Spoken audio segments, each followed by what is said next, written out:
Bonjour et bienvenue sur notre chaîne Parole Inspirée. Que le grand Dieu de l'univers vous bénisse abondamment. Aujourd'hui, nous allons parler sur la promesse inébranlable de notre Dieu. Aujourd'hui, nous allons lire dans le livre de Genèse 13, le verset 14 à continuer. Dieu dit à Abraham, après que l'eau fut séparée de lui, lève les yeux et du lieu où tu es, regarde vers le nord et le midi, vers l'orient et l'occident. Car tout le pays que tu vois, je le donnerai à toi et à ta postérité pour toujours. Je rendrai ta postérité comme la poussière de la terre, en sorte que, si quelqu'un peut compter la poussière de la terre, ta postérité aussi sera comptée. Lève-toi, parcours le pays, dans sa longueur et dans sa largeur, car je te le donnerai. Les promesses de Dieu ne failliront jamais. Ce qu'il a dit avec sa bouche, sa main l'accomplira. C'est ce Dieu que nous servons. Son pouvoir, sa grandeur n'a pas de limite. Il n'y a pas d'autre Dieu comme lui.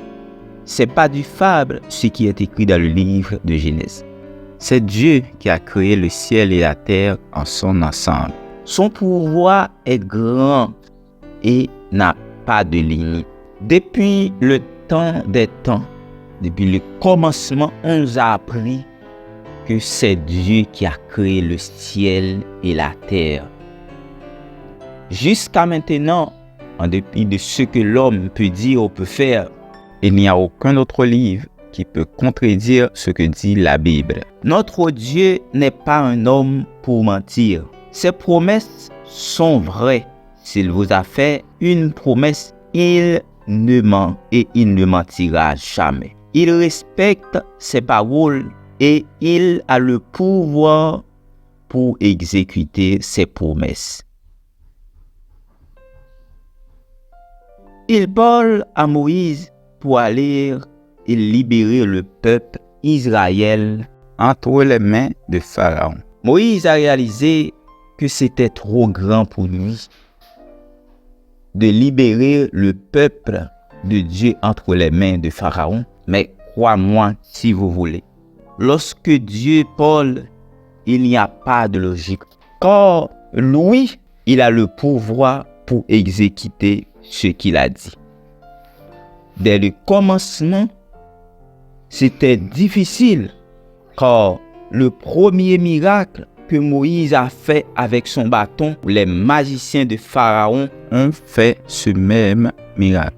Il est fort possible que Moïse aurait pu intimider par l'action des magiciens de Pharaon, mais le serpent de Moïse a avalé le serpent des magiciens de Pharaon. À partir de là, c'est une preuve qui montre à Moïse que son Dieu est grand, il est le Tout-Puissant. Ce qui me plaît, c'est que les serpents des magiciens de Pharaon n'est plus jusqu'à maintenant, car le serpent d'airain l'a englouti définitivement. Amen, gloire à Dieu. Et pour aboutir, Pharaon et son armée ont été engloutis par la mer Rouge sous les yeux de Moïse et le peuple Israël. Parfois, il semblait impossible pour traverser cette mer en colère, mais si Dieu te promet que c'est par cette mer tu dois passer, eh bien tu passeras là même à pied sec. Écoutez-moi bien. S'il existe un adversaire qui te suit, Dieu en profitera l'occasion pour l'engloutir définitivement. Cette mer peut sembler difficile, même impossible, mais Dieu t'a demandé de traverser par cette mer. Si l'ennemi te suit, par cette mer difficile que Dieu t'a demandé de traverser, dans cette mer même, ou par cette mer même, Dieu l'utilisera pour engloutir tes adversaires sous tes yeux afin de voir que ce grand Dieu a un pouvoir qui n'a pas de limite. Savez-vous le plan de Dieu dans votre vie? Si vous ne passeriez pas par la mer Rouge, où mourrait Pharaon et son armée? Si les adversaires de Sadrach, Meshach et Abednego ne les amènent pas pour le jeter dans la fournaise ardente, serait-il mort? Assurément que non. La Bible le dit, ils ont lié les 3 jeunes Hébreux pour les jeter dans la fournaise ardente. Eh bien, eux-mêmes, ils sont morts sous l'effet de la chaleur du feu. Si Haman ne dressait pas un croc en bois pour pendre Mardochée, il ne serait pas mort à sa place. C'est-à-dire, le même croc qu'il a préparé pour pendre Mardochée, c'est par ce croc qu'il est mort. Nous servons un Dieu qui nous promet la paix. C'est lui qui déclare, je vous laisse la paix, je vous donne ma paix. Les promesses de Dieu sont véritables et les promesses de Dieu sont toujours grandes et positives. Les promesses de Dieu se réalisent toujours. C'est à vous de manifester votre foi en Dieu, de croire que Dieu a des promesses sur votre vie afin que ces promesses soient réalisées dans votre vie. Les promesses de Dieu pour notre vie, c'est de la vie. Dieu nous a promis qu'il nous donnera la vie. C'est le Dieu de vie. C'est lui qui nous a créés le jour même de notre naissance. Il connaît notre existence. Eh bien, il a le contrôle sur notre vie. Il a ses yeux sur nous. Il nous donne la vie. La Bible dit, Moïse a fait cette prière de sagesse. La durée de notre vie s'élève à 70 ans et pour les plus robustes à 80 ans. C'est-à-dire le projet de vie que Dieu a pour nous a une longue durée. Dieu nous a promis la vie. Nous devons vivre. N'acceptez pas de la mort prématurée dans votre vie, dans la vie de votre famille. Vous devez croire dans la parole de Dieu, ce qui dit la Bible. Les promesses de Dieu pour notre vie, c'est toujours de bonnes promesses. Uniquement, nous devons avoir de bons comportements, servir Dieu et avoir de bons comportements à l'égard de notre Dieu. C'est pour cela, dans la prière de Moïse, il a déclaré « Enseigne-nous à bien compter nos jours afin que nous appliquions notre cœur à la sagesse. Aie pitié de tes serviteurs. Rassasie-nous chaque matin de ta bonté et nous serons toute notre vie dans la joie et l'allégresse. Réjouis-nous autant de jours que tu nous as humiliés, autant d'années que nous avons vu le malheur.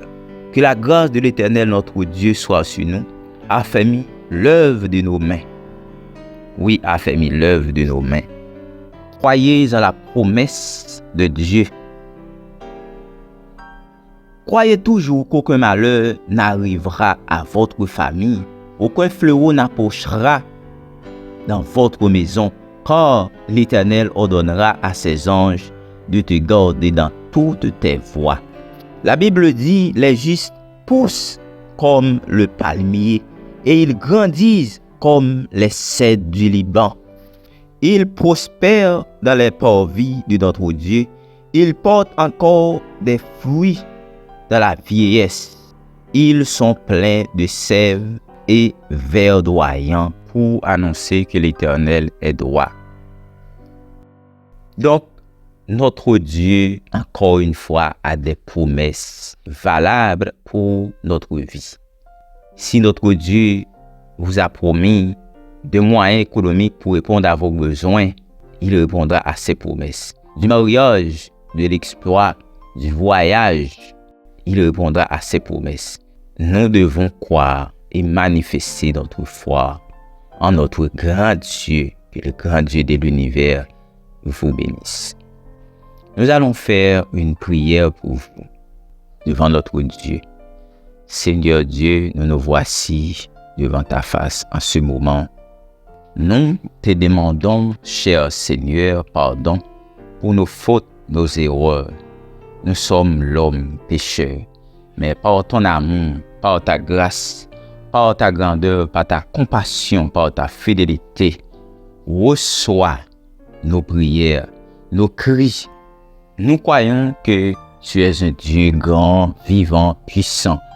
Rien n'est impossible à toi, notre rocher des siècles.